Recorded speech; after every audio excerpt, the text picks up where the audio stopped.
Très heureuse de vous retrouver pour cette nouvelle guidance angélique. J'espère que vous allez tous bien et que cette nouvelle année a bien commencé pour vous avec beaucoup d'énergie et de punch. Comme à mon habitude, je mets un bâtonnet d'encens avant chaque tirage, c'est mon petit rituel. Car les anges aiment les parfums raffinés, comme tous les encens est appelé le premier parfum de l'humanité. C'est le parfum des dieux. Depuis l'Antiquité, les fidèles brûlent de l'encens pour honorer leurs dieux et leur demander des faveurs.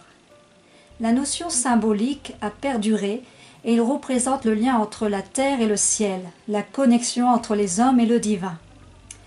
Donc aujourd'hui, nous allons être accompagnés par les êtres de lumière et Jésus.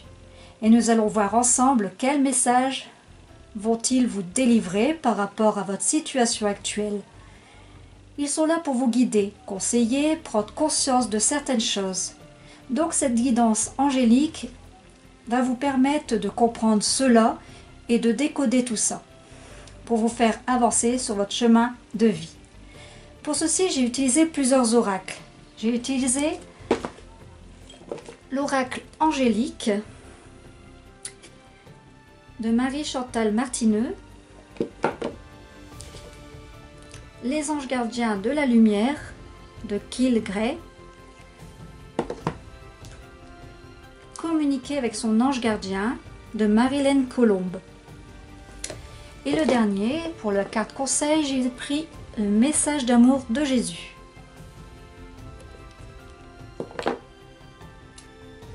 Alors pour l'encens, j'ai oublié de vous dire que j'ai utilisé le Nag Champa. Il sent vraiment très bon. Donc c'est parti. Je demande aux anges, aux guides de lumière. Ah bah décidément, ils sont pressés de parler. Alors je vais choisir une d'entre elles, puisqu'il y en a 4 qui sont tombées. Alors je reformule ma demande. Je demande aux anges et aux guides de lumière, quel message souhaitez-vous nous transmettre aujourd'hui? Ils sont pressés de vous transmettre leur message, apparemment. Alors, quel message? Je demande aux anges et aux guides de lumière, quel message souhaitez-vous nous transmettre aujourd'hui, s'il vous plaît?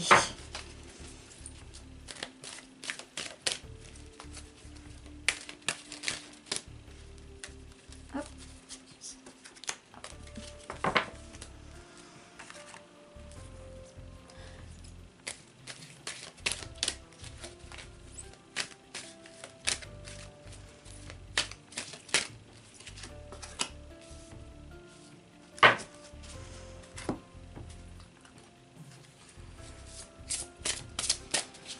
Je demande aux anges et aux guides de lumière quel message souhaitez-vous nous transmettre aujourd'hui, s'il vous plaît.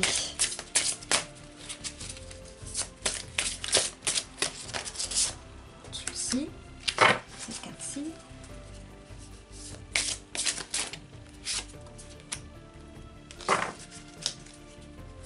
Et pour finir, la carte conseil de Jésus.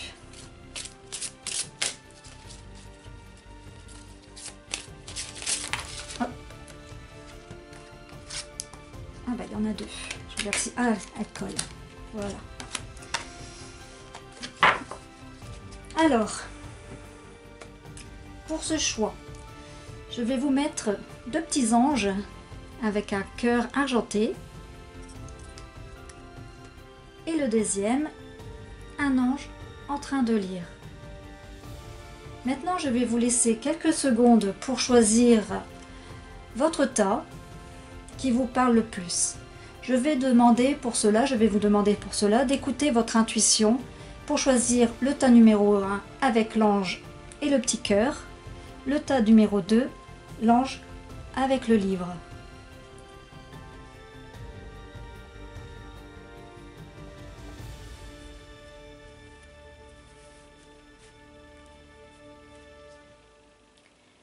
Je vous retrouve tout de suite pour l'interprétation.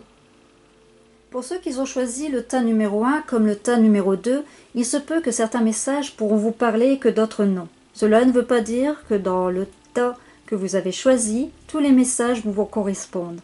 Je tenais à le préciser. Donc, nous commençons par le tas numéro 1.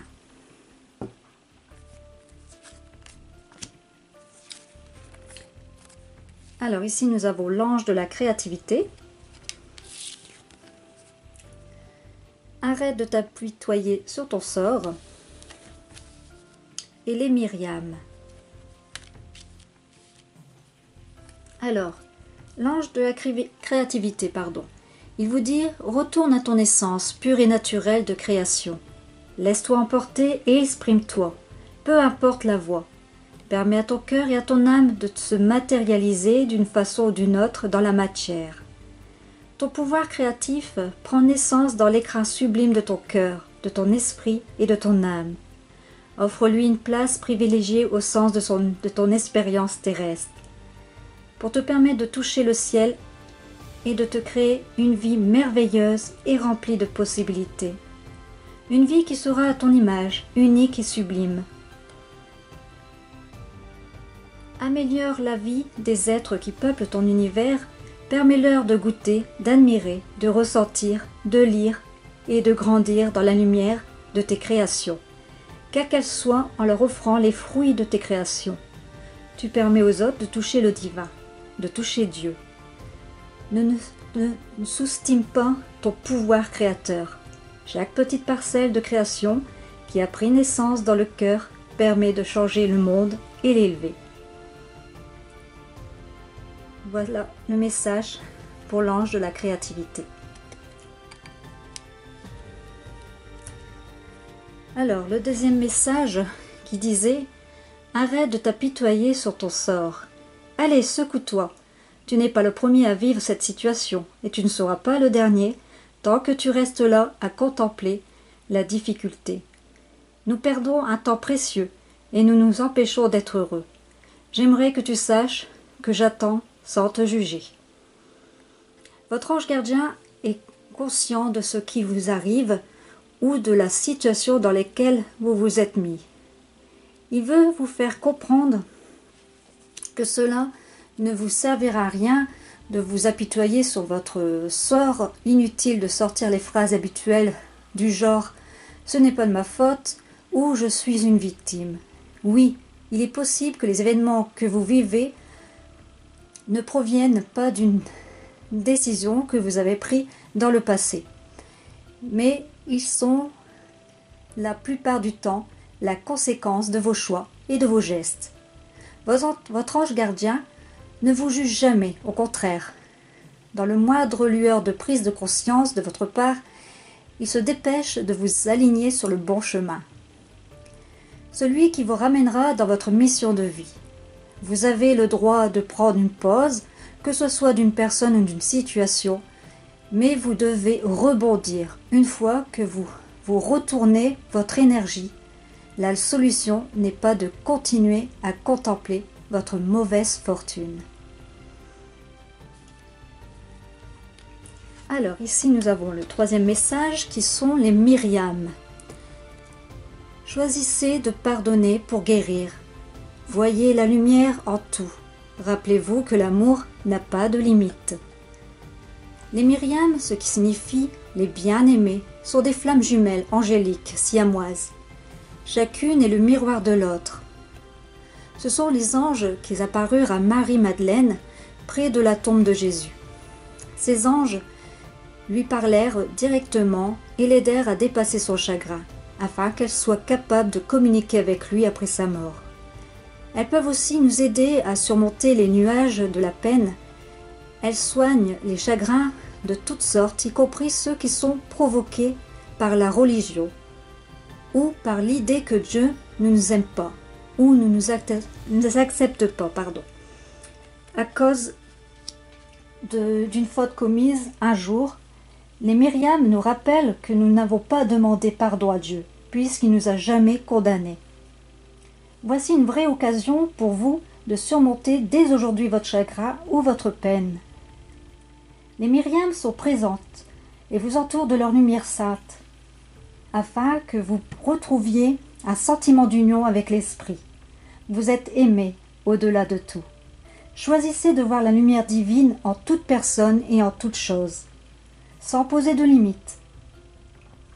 Respectez les autres et respectez-vous grâce à votre mission, à votre vision sacrée, Vous êtes dans un espace de pardon et de guérison profonde. Le choix de voir la lumière du monde vous aidera à grandir encore davantage. Place maintenant au message conseil avec Jésus. Il vous dit « Je ne vous laisserai pas orphelin, je viendrai à vous. »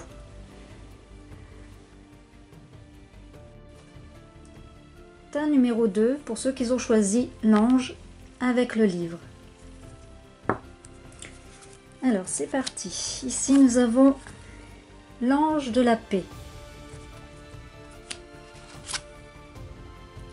Tes prières nous rapprochent. Ladi Nada. Alors, voyons voir ce que l'ange de la paix a à vous transmettre.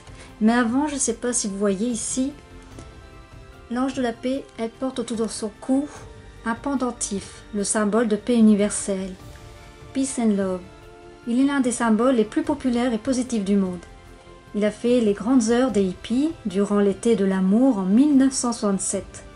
Et depuis bientôt 6 décennies, il représente l'espoir d'une humanité, enfin réconciliée avec elle-même et la nature qui l'a engendrée. Alors, voyons voir maintenant ce qu'elle vous dit. Alors, retrouve la paix de ton âme. Voilà la véritable liberté, le véritable bonheur et le plus puissant des boucliers invisibles. Lorsque tu es en paix, le monde autour le devient. Fais de ta paix intérieure ta priorité. Retourne dans le silence, le calme et la quiétude, et demeure en eux. N'oublie pas que tu es cette âme de paix. Ton lieu d'origine est la paix et l'amour. Veille à rester en paix, peu importe les situations extérieures. Reste dans la paix de ton amour et le plus puissant des boucliers. Ainsi tu donnes pas d'emprise à l'aube. Et tu gardes tes pensées claires et lumineuses, ce qui te permet de prendre des décisions et des actions justes. Retourne toujours dans le sanctuaire de ta paix intérieure avant de prendre de grandes décisions. C'est dans ce lieu sacré et secret qu'il te sera possible de toucher ton âme et de recevoir la guidance et les messages de ta famille angélique. Alors, le deuxième message. Tes prières nous rapprochent. Tu ne t'en rends pas compte, mais je te vois souvent prier. Je t'entends. Tes demandes, tes échanges avec l'univers sont des prières. Alors je t'invite à devenir plus conscient quand tu les adresses et en faire plus souvent. Nous, les anges gardiens, écoutons et transmettons vos prières. Que tu les fasses pour toi-même ou pour un proche, nous sommes là pour les écouter. Grâce à cette carte, votre ange gardien vous confirme que la prière est un bon moyen de communication avec l'univers, avec Dieu ou avec ce en quoi vous croyez profondément. D'ailleurs, il vous dit que vous le faites déjà, mais il vous demande d'en devenir plus conscient. La prière vous rapproche de votre ange gardien. C'est un dialogue intérieur auquel vous vous livrez. Les demandes vous unissent à votre ange gardien. Ce dernier comprend mieux ce que vous attendez de la vie. Il peut même, dans certains cas, interférer auprès de l'univers, quel que soit exaucé. Les prières n'ont pas besoin d'être parfaites ni récitées par cœur. Et puisque votre âme trouve toujours les bons mots, laissez-les s'exprimer naturellement. Osez faire l'exercice de manière consciente tout de suite. Ce message me parle personnellement car pendant une période je priais énormément pour obtenir du travail. Et je suis persuadée que j'ai eu un coup de pouce de l'univers. Je vous en parlerai peut-être dans une autre vidéo qui sait. N'hésitez pas à leur demander de l'aide, quelle que soit votre problématique. Donc maintenant on va passer au troisième message de Ladi Nada. Éveillez-vous à l'acceptation et à l'amour divin. Donnez et recevez dans l'équilibre. On dit que Ladi Nada est une ancienne incarnation de Marie-Madeleine. Mais même si c'est vrai, ses énergies sont légèrement différentes. Ladi Nada est une prêtresse d'amour hautement spirituelle qui vécut autrefois en Atlantide. Elle est la force lumineuse qui nous aide à éveiller notre cœur à l'amour divin que nous méritons. La gardienne de la lumière dont l'essence permet à la lumière de notre cœur de croire et de révéler la vraie nature, réelle, nue et vulnérable de notre âme. Elle offre une opportunité de connaître l'amour divin au travers d'une relation, d'une aventure ou d'une expérience. La grotte de votre cœur s'ouvre largement pour que vous expérimentiez l'amour divin. Vous avez l'occasion de surmonter les douleurs du passé, les ruptures et les abandons.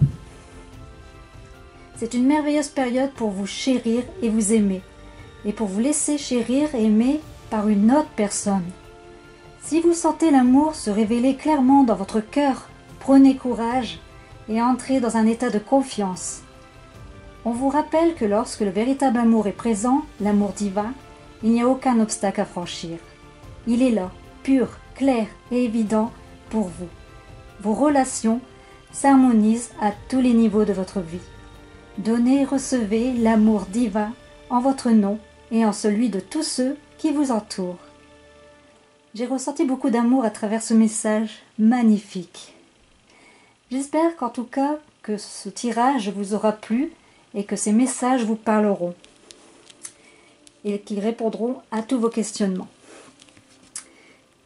Alors, pour le message conseil de Jésus, il vous dit « Je suis avec vous tous, les jours jusqu'à la fin du monde. » Voilà les amis, je vous souhaite que cette année vous soit souriante, agréable, douce et enrichissante. Et bien plus encore, que vos divers projets personnels comme professionnels se réalisent et soient couronnés de succès. Prenez soin de vous et de vos proches et je vous retrouve très bientôt.